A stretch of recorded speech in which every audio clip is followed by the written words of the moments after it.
მოგესალმებით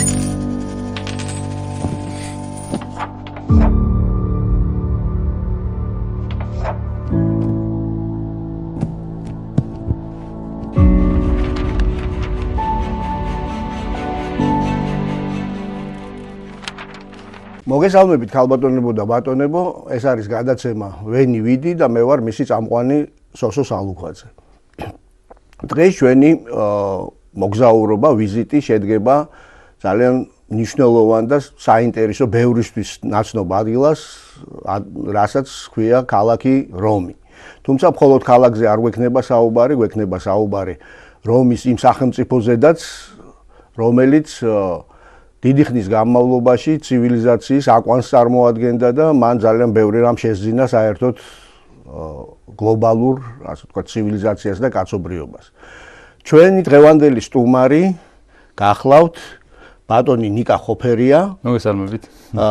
ისტორიკოსი, ჯიპას, ანუ საქართველოს საზოგადოებრივი საქმეთა ინსტიტუტის ლექტორი. ნიკა, კეთილი იყოს თქვენი ფეხი, ძალიან მადლობელი ვარ, რომ დაგვთანხმდით ამ, ასე ვთქვათ, თანამშრომლობაზე. სანამ ნიკას გადავცემდე სიტყვას, ორი სიტყვას გეტყვით თქვენ, თუ რატომ ავირჩიეთ რომი. პირველ ყოვლისა, ჩვენი გადაცემის სახელი ვენი ვიდია და ეს, ასე ვთქვათ, დასახელება ნაწილობრივ დაუკითხავად სამწუხაროდ გამოვართვით, ანუ ვისესხეთ ცნობილი გაიუს იულიუს კეისრის გამონათქვამიდან, თუ რას ნიშნავს და რატომ ამის შესახებ გვექნება საუბარი, რა თქმა უნდა გარკვეული რედაქტირებით და მოდიფიცირებით.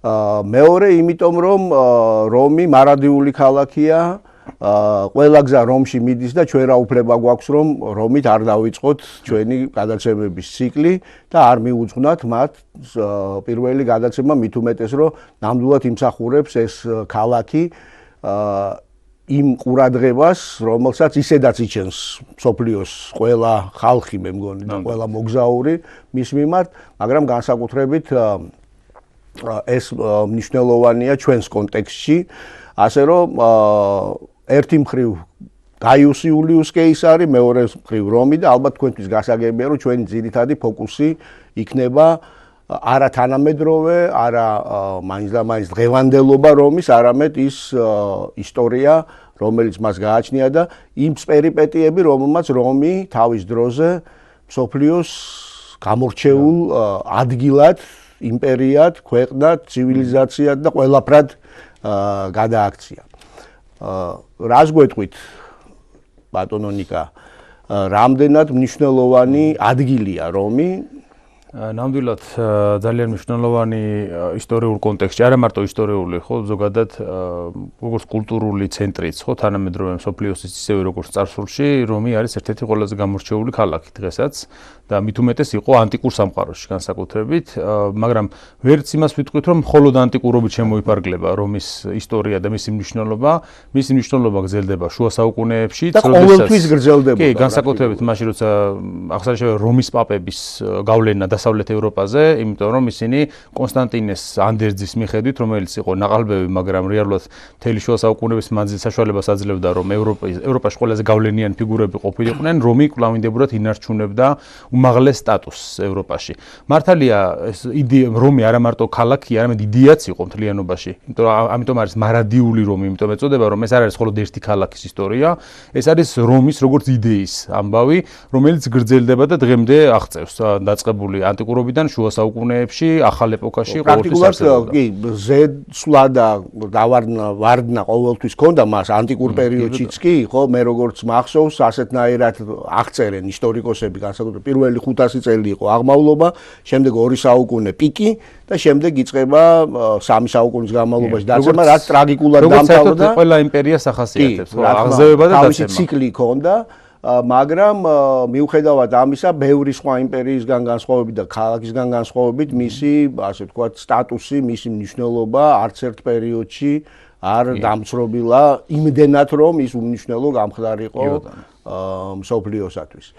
მე ასეთ რამეს ვიტყვი, რომ რა თქმა უნდა, ახლა რომი იმ ხელათემაა, რომ შეგვიძლია ძალიან ბევრი ვისაუბროთ მასზე და ერთი გადაცემა კი არა, ერთი მოკლე გადაცემა კი არა, ძალიან დიდი ციკლიც კი არ ეყოფა, რომ ამოვწუროთ, საერთოდ ამბობენ, რომ არის რამდენიმე ქალაქი, რომლის აი საბაზო დათვალიერებასაც კი ერთ კვირაზე ნაკლები არ ასე ვთქვათ ყოფნის რომი მათ შორის არის, ხო, ალბათ პარიზი, ლონდონი, რომი და სტამბოლი ამბობენ კიდევ, რომ ესეთი ქალაქიაო და რომელიც სხვადასხვა მეორე რომად იწოდებოდა თავის დროზე, იმიტომ რომ კონსტანტინოპოლი და მესამე რომობაზი აქვს ზოგიერთ შეუსაბამო არარელევანტურ, ასე ვთქვათ, ქალაქს და სახელმწიფოს პრეტენზია.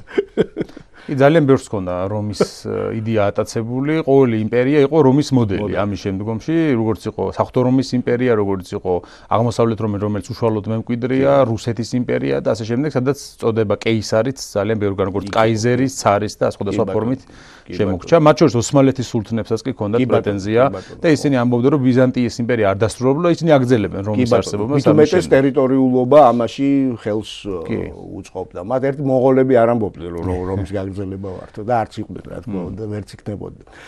დღევანდელი რომი, ამაზედაც ორი სიტყვა რო არ ვთქვათ, ალბათ არ ვიქნებით მართალი, არის დიდი მეგაპოლისი, სადღაც 3 მილიონამდე კაცი ცხოვრობს თვითონ რომში, მაგრამ 4 მილიონზე მეტი ამ თელ სივრცეში უზარმაზარი და სადღაც 1300 კვადრატული კილომეტრი ტერიტორია უკავია, მაგრამ რაც ჩვენთვის ასევე საინტერესო შეიძლება იყოს, არის ის, რომ თბილისზე ორჯერ უფროსია. როგორც მე გამოვთვალე, ხო? სადღაც 3000 წელს თუ ვენდობით რომის დაარსების ლეგენდას, რომელიდან საერთოდ რომაელებს ჰქონდათ წელთაღრიცხვა თავიანთი, რომელიც ითვლიდა ქალაქის დაარსებიდან, აბურბე კონდიტა, როგორც ეწოდება, ამას ანუ რომის დაარსებიდან, ქალაქის დაარსებიდან ითვლიდნენ და აი იმის მიხედვით არის დადგენილი რომის თარიღი, საიდანაც რომაელებს ჰქონდათ ათვლის წერტილი ზუსტად. ყოველ შემთხვევაში, თუ დამეთანხმებით ამის სპეციალისტი თქვენ უფრო ხართ, აი ესეთი უწყვეტობა, ასე ვთქვათ, განვითარებისა, რომში რო შეიმჩნევა, ისე ალბათ სხვა არც ერთ სხვა ქალაქში, იმიტომ რომ არსებობენ ქალაქები, ხანდახან წასდებათ ხოლმე, ასე ვთქვათ, ესეთი სურვილი, რომ ძალიან დაიძველონ ხოლმე თავიდან, ნუ ახლა ქალაქები 5000 წლის არის და 3500 წლის არის და ამ დროს მე-20 საუკუნეზე უფრო ადრინდელი ნაგებობა იმ ქალაქებში არ არსებობს. რომი ძალიან განსხვავებული თავის ისტორიის ყველა შრეა აიტყობა დღესაც ქალაქს, როგორც აი ეს ჩვენთვის ალბათ ერთ-ერთი ძალიან მნიშვნელოვანი საკითხია, რომ შრეების მიხედვით უბრალოდ ტურისტმაც კი შეიძლება აღიქვას ზოგადად ყოველ შემთხვევაში ზედაპირულად ის მრავალფეროვნება, ის უზარმაზარი მართლა კულტურული მემკვიდრეობა და განვითარების ტრაექტორიები, რომელიც ამ ქალაქს ჰქონდა დღიდან თავისი დაარსებისა, განსაკუთრებით სადღაც ჩვენ წელთაღრიცხვამდე პირველი საუკუნის ძეგლები დღესაც კი შემორჩენილია მართალია შელახული ნანგრევების სახით, მაგრამ იმ ადგილას სადაც ისინი იყვნენ და ინტეგრირებულია რესპუბლიკისგან დაწყებული, ძირითადად არის შემორჩენილი, თუმცა უფრო ადრეულებიც აქა-იქ გვაქვს. აქა-იქ გვაქვს. რამდენიმე აკლდამა, მაგალითად დომიციუს აჰენო ბარბუსის საფლავის ქვა და ასე შემდეგ სხვადასხვა რაღაც მაინც ნაპოვნია, მაგრამ ძირითადად მაინც ავგუსტუსის რომიდან და უფრო გვიანდელი რომიდან არის შემორჩენილი. ფორუმის ასე ვთქვათ, ფორმირებული პერიოდი და აქა-იქ თერმები და ისიც უნდა გავითვალისწინოთ, რომ შუა საუკუნეებში ეს ნაგებობები არა მარტო დროის სვლამ დაანგრია, არამედ ხალხი უბრალოდ შლიდა და სხვა ნაგებობების ასაშენებლად იყენებდა იმ მასალას და აი ამანაც გამოიწვია ქალაქის რესაიკლინგი ხდებოდა ჩვენ დღევანდელი ფორმატით. ეს შორის ბევრი ანტიკური ნაგებობა შეეწირა ამას, მათ შორის ალექსანდრიის შუქურაც, რომელიც ჯვაროსნებმა ააშენეს ციხესიმაგრე მისი ნაშთებისგან. მე სხვა შორის ალექსანდრიაში მომიწია ყოფნა და იმ ადგილას, სადაც ალექსანდრიის შუქურა იდგა, რომ მივედი, დამხვდა სწორედ ეს ფორტიფიკაცია, ძალიან ლამაზი ადგილია, მაგრამ სამწუხაროა იმის განცდა, რომ იქ სხვა ტიპის კულტურული, ასე ვთქვათ, ძეგლი, შედევრი რეალურად არსებობდა. მოდით სანამ ჩვენ უშუალოდ ჩვენ საქმეზე და ბატონ იულიუს კეისარზე ვისაუბრებთ, ისიც აღნიშნოთ, რომ როდესაც ვამბობთ, რომ აი ასეთი მრავალფეროვნებაა კულტურული, ისტორიული იმ ასე ვთქვათ ძეგლებისა და იმ masterpiece, რასაც ქვია, ხო, შედევრების თვალსაზრისით, რომელიც ამ ქალაქს ამშვენებს, რამდენიმე მათგანი მაინც შევახსენოთ იმათ, ვინც დამყოფია და ნანახი აქვს რომი, და ვინც წასვლას აპირებს, რა თქმა უნდა, და მოუწოდოთ და უთხრათ, რომ კი ნამდვილად რომი იმსახურებს იმას, რომ ერთხელ მაინც გზა თითოეული ადამიანისა რომში ჩადიოდეს, ხო?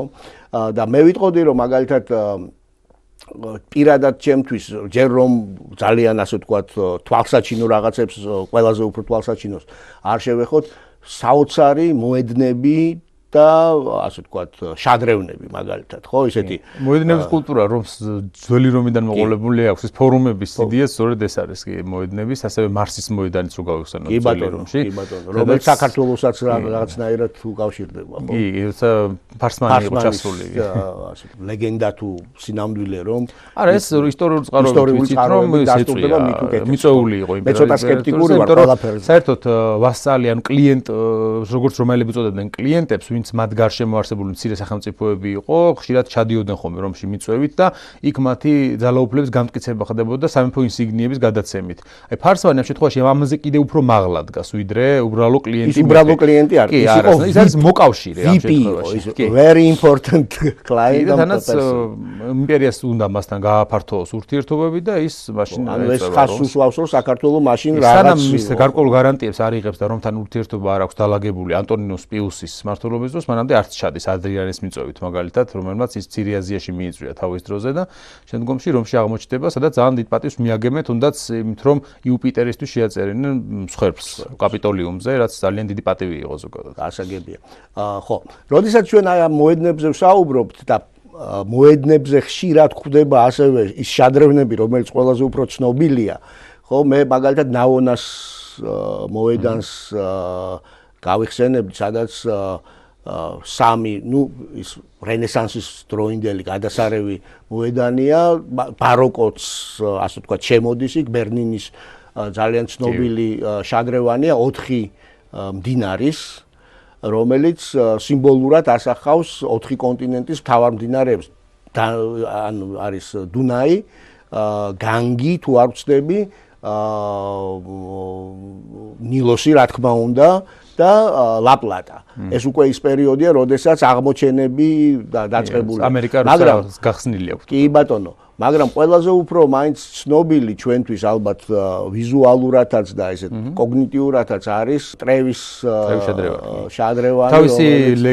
თავისი ლეგენდით, თავისი იმითი რომ იქ უნდა ხურდა ჩაგდო, თუმცა მე სადაც ჩავსულ ვარ, ყველგან პულს ვყრი ცოტას რა თქმა უნდა, რომ კიდე დავბრუნდე. მაგრამ ნუ ანიტა ეკბერგისა და მარჩელო მასტროიანის დუეტი იქ ნუ სრულიად საოცარი ფელინის საკმაოდ დიდი ისტორიული ისტორია, ასეთ დიდი ისტორიული საფუძველი აქვს ამ შადრევანს, იმიტომ რომ ეგ ადგილი თავის დროზეც არსებობდა მან შადრევანი, ჯერ კიდევ ავგუსტუსის მმართველობის პერიოდში აგრიპას აბანოების მაღალგზაზე იქ, იმიტომ რომ აგრიპას უკავშირდება რომში წყალგაყვანილობის სისტემის მოწესრიგება და შესაბამისად იმ პერიოდიდან იწყება ამაზე. ხო, რაც იმ დროისთვის დღეს გვაქვს ჩვენ საქართველოში ამის პრობლემა ზოგიერთ დასახლებაში და მაშინ რომაელებს ძალიან დიდი ჰქონდათ ამ ყურადღება მიყრობილი მათ შორის შესაძლოა ტრაქტატებიც არის დაწერილი აკვედუკების შესახებ სექსტუს იულიუს ფრონტინუსი რომელსაც აქვს დაწერილი სტრატაგემებიც და აქვს დაწერილი რომის აკვედუკებიც და ის თვითონაც გარკვეულწილად დავალებული ჰქონდა მას მოწესრიგება ამ სისტემისა და აღწერილიც აქვს მე თავის ანუ ჰიგიენას რომში ყურადღებას აქცევდა დიდი ქალაქი იყო ძალიან თავის დროისთვის და ეს არის ცოტა ისეთი მე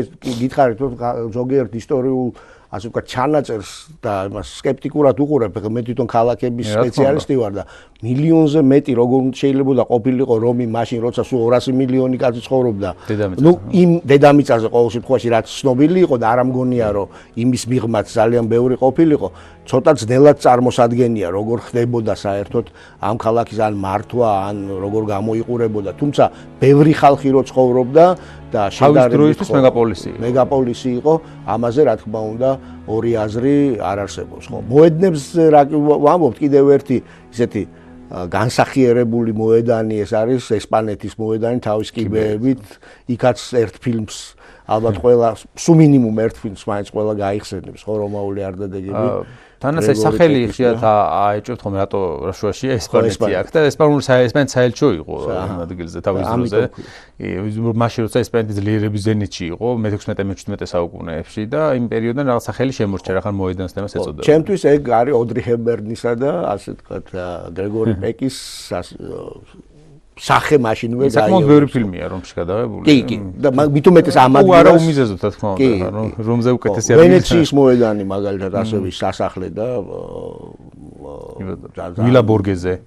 ვილა ბორგეზე აი ძალიან საინტერესო ნაგებობა გალერეა ეს უფრო გალერეა ეს უფრო ასე ვთქვათ რაღაც ასე ვთქვათ დღეს უკვე მუზეუმია რა თქმა უნდა ხო იქაც ბერნინი და ტიციანი და რა ვიცი უამრავი შედევრი სხვადასხვა ფრანგებმა წაიღეს საკმაოდ ბევრი აქედან ძალიან ისეთი გამორჩეული სამწუხაროდ იმპერიებს ახასიათებს ნაპოლეონმა მოსთხოვა ეს ბორგეზე თავადი ბორგეზე იყო ნაპოლეონის ანუ ვინც ამ პერიოდში ფლობდა 1800-იან წლებში. ეს არის ნაპოლეონს დაყავდა ცოლად პოლინა და ნაპოლეონმა დაუყენა პირობა რომ რაღაც ნეპოტიზმი ჩაერთო საქმეში. ქანდაკებები და ნახატები ლუვრში უნდა გადაეტანა და მათ შორის ცნობილი არის ბორგეზეს გლადიატორი არის ძალიან ცნობილი სკულპტურა რომელიც წაიღო ლუვრში და ეხა იქ ინახება. დღემდე არ დაბრუნებულა იტალიაში. ნუ ეხლა ევროკავშირია და ვთქვათ გაარკვევენ ერთმანეთთან ურთიერთობებს ხო ასევე სანტანჯელოს რომელსაც ძალიან ძველი რომელიც ადრიანეს აშენებული თავისი მავზოლეუმი იყო ადრიანეს მე გადაკეთდა ბევრჯერ ციხეც იყო მე მგონი რომის პაპებს ჰქონდათ როგორც აი ლონდონში ტაუერი იყო პოლიტპატიმრების საჭიროდ ისე იყო რომში სანტანჯელო ხო ისე კარგი ადგილას კი დაუჭერიათ მაგრამ როგორ ეპყრობოდნენ იმიტომ რომ რომი ბრუტალური ქვეყანა იყო არ იყო ასე ვთქვათ აი რენესანსის პერიოდის იტალიაში ხო ისეთი ბევრი ისეთი ამბავი მოდის ჩვენ ყურამდე ხო ინტრიგები და თუმცა არც ანტიკურ რომს აკლდა ეს ბრუტალობა იმიტომ რომ იმპერიებისთვის და საერთოდ იმ ქვეყნებისთვის რომელსაც პრეტენზია აქვს ესეთ ასე ვთქვათ სიდიადეზე და ბოლო-ბოლო რომში დომინირებაზე ტარპეუმის კლდე საიდანაც აყრიდნენ ადამიანებს ხო ნუ რომზე რომ საუბრობთ ასევე არ შეიძლება არ აღნიშნოთ რომ იქ არის სახელმწიფო რომელიც პრაქტიკულად რომის ინტეგრალური ნაწილია სახელმწიფოში და ნუ ეხლა ის თავიდან ბოლომდე შედევრია მე მგონი იმიტომ რომ წმინდა პეტრეს ტაძარის და ეს მუზეუმებიც მუზეუმებიც ხო ეს არ არის ერთი მუზეუმების კრებული სრულიად გამაუგნებელია ეხლა ჩემთვის როგორც გეოგრაფისტვის იქ რო გავიარე და კორიდორი რომ ნახე ოთახი არ ქვია იმას დარბაზი უზარმაზარი რუკებით სავსე თანაც რენესანსის და უფრო აღმოჩენების ეპოქის დროინდელი კი ნუ სრულიად გამაუგნებელი ახლა ბიბლიოთეკა და ნუ რა თქმა უნდა ყველაფერი გვირგვინდება სიქსტის კაპელით რომელიც სრულიად შედევრალურია მართლა და წარმოუდგენელი ასე ვთქვათ. კი, თვითონ თლიანად მუზეუმია სახელმწიფო რა, რეალურად ესე გამოდის. ყველა კუთხე კუნჭულა დაათვალიერო. ისედაც ზომითაც შესაბამისია და ყველა. რომი ისეთი ქალაქია, რომელზეც შეგვიძლია ვთქვათ, რომელი ერთი ვთქვათ და გავიხსენოთ ამ მოკლე გადაცემაში. ამიტომ, რაკი ყველაფერს ვერ შევეჭიდებით.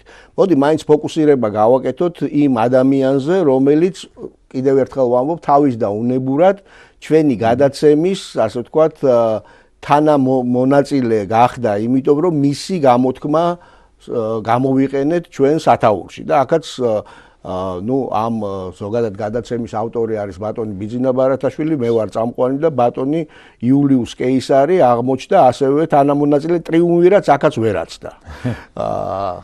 მაგრამ ჩემი აზრით ძალიან მშვიდობიანი ტრიუმვირატი ვექნება აქ ერთმანეთს არ ჩამოვიცილებთ პირველობისთვის. რა წვლილი შეიტანა ამ პიროვნებამ უშუალოდ ქალაქ რომის განვითარებაში და ზოგადად იმ იმპერიის ჩამოყალიბებაში, რომელიც აი პაქს რომანა გახდა შემდეგ და რომლის მიღმა ყველაფერი ბარბაროსული დარჩა.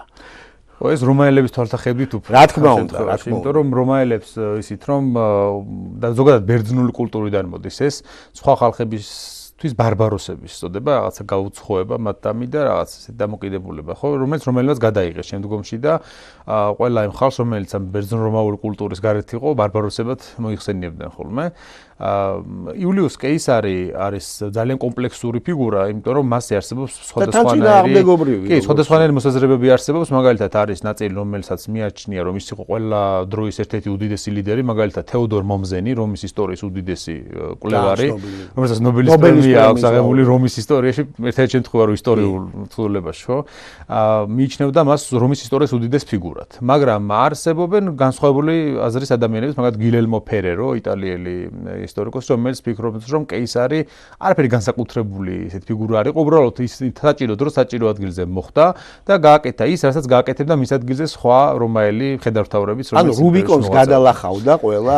ფიქრობს, რომ გადალახავდა, იმიტომ რომ ეს ზღვარი რომაელებმა გადალახეს, ანუ ამ შემთხვევაში გულისხმობ სახელმწიფოს წინააღმდეგ წასვლა, რესპუბლიკის წინააღმდეგ წასვლა, ჯერ კიდევ ლუციუს კორნელიუს სულას დროს. ასე რომ ეს რაღაცა უცხო აღარ იყო, პირველი სამოქალაქო ომების ტალღა. პრეცედენტი არსებობდა ამისი. პრეცედენტი არსებობდა. და სულას აერთოთ ერთ-ერთი და სულა ერთ-ერთი ასე ვთქვათ მტერიც იყო იმ გვარისა, რომელსაც იულიუს კეისარი. საერთოდ იულიუსები ძალიან ძველი გვარია რომისა. საერთოდ რომში რამდენიმე დიდი საგვარეულო არსებობდა, ეწოდებული gens ეწოდება ეს საგვარეულოებს, gens იულია, gens კორნელია და ასე შემდეგ და იულიუსები იყო ერთ-ერთი უძველესი ამათგან. ლეგენდაც არსებობს მათი გვარისა, რომ ისინი ჯერ კიდევ მაშინ მოვიდნენ, რომ შეუძლია ენიასი ჩამოდის ტროადან და არსებს ვირგილიუსის ენეიდან. იმიტომ რომ ვიცით, რომ საერთოდ რომაელები თავის თავს ტროელებს უკავშირებდნენ, ხო, იქიდან თავის წინაპრებად მიაჩნდათ. ამიტომ იულიუსებს შემდგომ წლებშიც, აი ადრეული რესპუბლიკის პერიოდშიც ბევრჯერ უმსახურია დიდთამამდებობებზე, კონსულებიც ყოფილან, ედილების, პრეტორები და ასე შემდეგ. ამიტომაც იულიუს კეისრისთვისაც კარიერა წესით არ უნდა წასულიყო თავიდანვე ცუდად, რომ არა ის სამოქალაქო ომი, რომელიც მის ახალგაზრდობაში ხდება. ეს არის ომი სულასა და მარიუს შორის. კეისარი დაიბადა დაახლოებით 100 წელს, როგორც მიიჩნევენ, შეიძლება 1-2 წელი აქეთ ცხოვრება იყოს, იმიტომ რომ არც პომპეუსის და კრასუსის დაბადების წლები ვიცით ზუსტად, მაგრამ ისინი ცოტათი უფროსები იყვნენ. მე მყავს იმათაც არის ზუსტად. ცოტათი უფროსები იყვნენ კეისარზე, დაახლოებით 5-6 წლით, პომპეუსი და კრასუსი. და კეისარი იყო მარიუსის ნათესავი, იმიტომ მარიუს მისი მამიდა ყავდა ცოლად. შესაბამისად, რაღაცნაირად უკვე მოქცეული იყო ერთ-ერთ ბანაკში ამ სამოქალაქო ომის დროს. თავის დაუნებურად იქ აღმოჩნდა. ისიც უნდა ვთქვათ, რომ რომში ამ დროს ორი ძირითადი დაჯგუფება არსებობს, პოპულარები და ოპტიმატები. ოპტიმატები არის არისტოკრატია, ძირითადად, ანუ პატრიციები, რომელიც შედის სულას ამ შემთხვევაში და პოპულარების ლიდერი არის გაიუს მარიუსი, რომელიც თვითონაც საკმაოდ დაბალი ფენიდან არის გამოსული.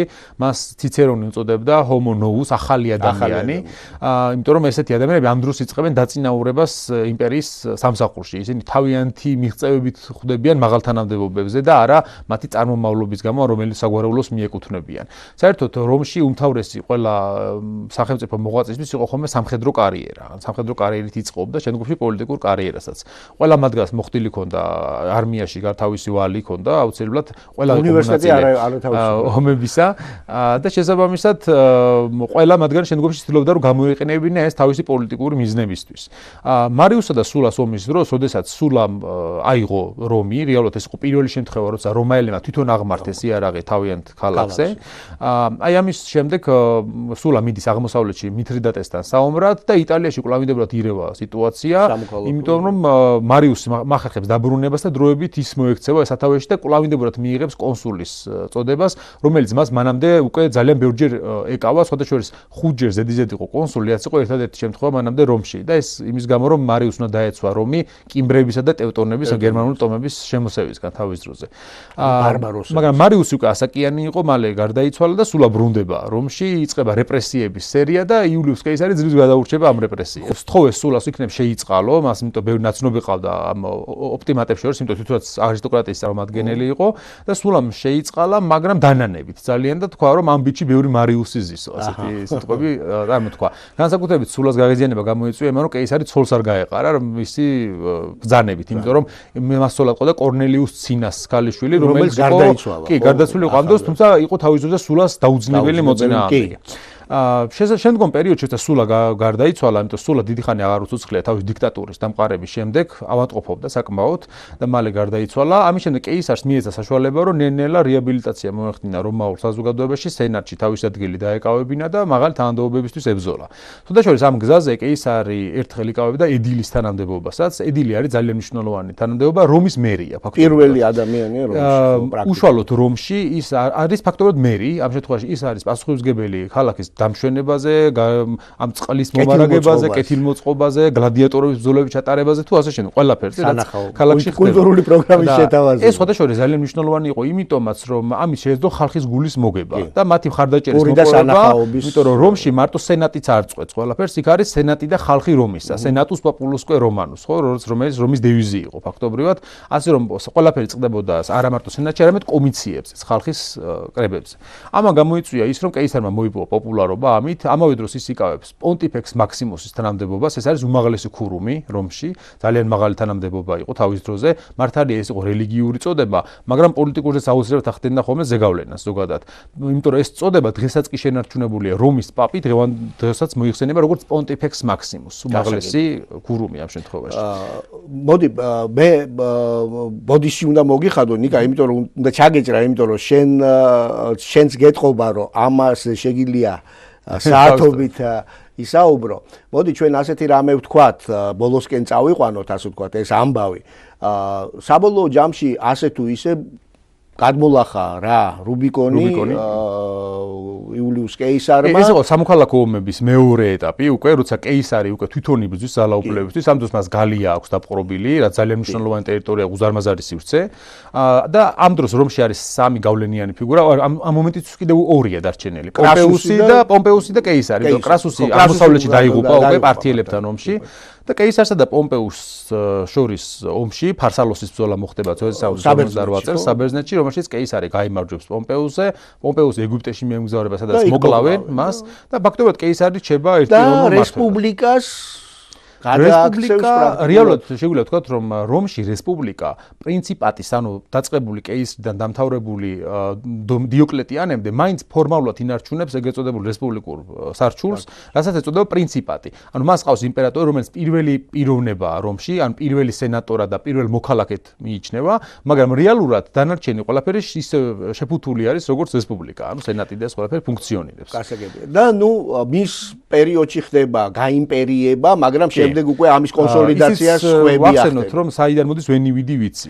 აი ეს მეც უნდა მეკითხა, იმიტომ რომ ეს თუ არ უთქვით, ისე არასრული გამოვა ჩვენი. ეს ხდება სხვადასხვა სწორედ პომპეუსთან ომის შემდეგ, ეს არის ფარნაკე იყო ასეთი მართველი, აღმოსავლეთში ეს მითრიდატეს ვაჟი, ცნობილი მითრიდატე ეოპატორის პონტოს მეფისა, რომელიც რომის წინააღმდეგ არის გამოსული. ლუკულუსმა ვინც კი, თავის ძროზე ლუკულუსი და პომპეუსი ვისაც ებრძოდნენ, მითრიდატეს ვაჟია და კეისარი ეგვიპტიდან გაეშურება მასთან საომრად, ეგვიპტეში კლეოპატრასთან, როცა მას შემდეგ რაც კლეოპატრა აიყვანა ტახტზე და ფარნაკეს ძალიან მარტივად დაამარცხებს კეისარი, ერთი დიდი ბრძოლა შედგება, რომელშიც დაამთავრებს ყველაფერს და ამის შემდეგ სენატში გზავნის წერილს სამ სიტყვებით, რომ ვენივიდი ვიცი. ამ დროს ხო გალია დაპყრობილია, ბრიტანეთში ლაშქრა რაინის გადაღმა პირველად გადავიდა, ეგვიპტე ფაქტობრივად რომის ვასალს წარმოადგენს და აღმოსავლეთშიც უკვე თავისი კვალიფიკაციას და ბოლოსკენ ერთი რამ მინდა ნიკა კითხო, იმიტომ რომ ჩვენი ასე ვთქვათ ესეთი დევიზი ისიც არის, რომ ყველა ისტორიას აი ახლა ჩვენ მოვყევით, თავისი გეოგრაფია გააჩნია, რა თქმა უნდა, ჩვენ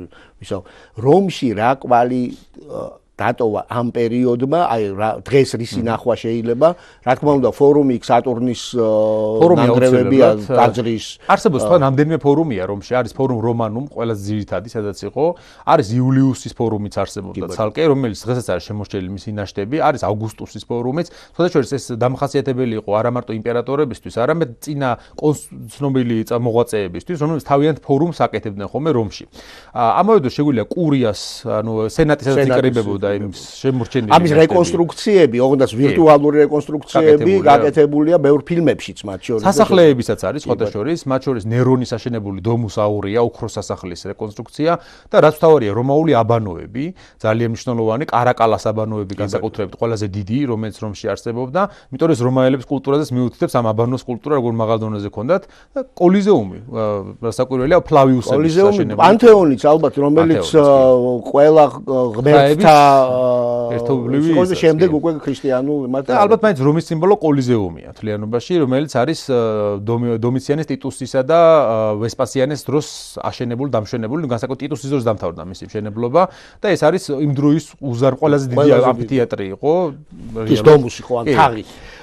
მოკლედ ჩემონიკა, ძალიან დიდი მადლობა, ძალიან საინტერესო ყვები და ძალიან საინტერესო რაღაცებს ყვები მიუხედავად იმისა, რომ მე პირადად არაერთი რამ მაქვს წაკითხული, ესე წყობრი, ასე ვთქვათ, ცოდნა ამის შესახებ ნამდვილად არ მაქვს. სამწუხაროდ ჩვენ არ აგვაქვს იმდენი დრო, რომ სიღრმეებში ჩავიდეთ, ხო, ვთქვათ, რომის გადაწვაზედაც დღეს არაფერს ვიტყვით და ასე შემდეგ, მაგრამ ფაქტია, რომ იულიუს კეისარი იყო ის ადამიანი, რომლის შემდეგაც რომი 2 საუკუნის განმავლობაში უფრო აუგუსტუსმა გააძლიერა ეს ამბავი, რომაული მშვიდობის დამკვიდრდა და რომელსაც ძალიან ბევრი რაღაცით უნდა უმადლოდეს კაცობრიობა ერთი მხრივ, მაგრამ როგორც ვამბობ, საკმაოდ ბრუტალური და ესეთი რომი იყო, ნამდვილად ძალიან სისხლისმღერი მანქანა იყო თავის დროზე. იყო რაც ჩვენთვის მთავარია და ჩვენი ტელემაყურებლისთვის, აი ის ნაშთები საკმაოდ კარგად შემონახული იმ პერიოდისა, დღეს ჩვენ შეგვიძლია ჩავიდეთ, ვნახოთ, წარმოვიდგინოთ და ასე ვთქვათ, რეკონსტრუქციაც წარმოსახვითი გავაკეთოთ, როგორ ძალიან ბევრგან არის ევროპაში შემორჩენილი რომაული ნაშთები. კი ბატონო, ძალიან ბევრი ქალაქია მათი საფუძველი, რასაც ჩაუყარეს. მათ ბრიტანეთშიც კი, ლონდინიუმი, მაგალითად ლონდონი. და იქ ადრიანეს კედელი და ასე შემდეგ, სადაც აღწევდა რომაული ძეგლი. მათ შორის საქართველოშიც გვაქვს ზოგიერთი ისეთი ძეგლი, მათ შორის გონიოს ციხე, რომაული გარნიზონი იდგა თავის დროზე. ძალიან დიდი მადლობა ამ საინტერესო საუბრისთვის, დიდი მადლობა ტელემაყურებელს, რომ გვისმინა და გვიყურა. მომავალ შეხვედრამდე, მეგობრებო. ნახვამდის.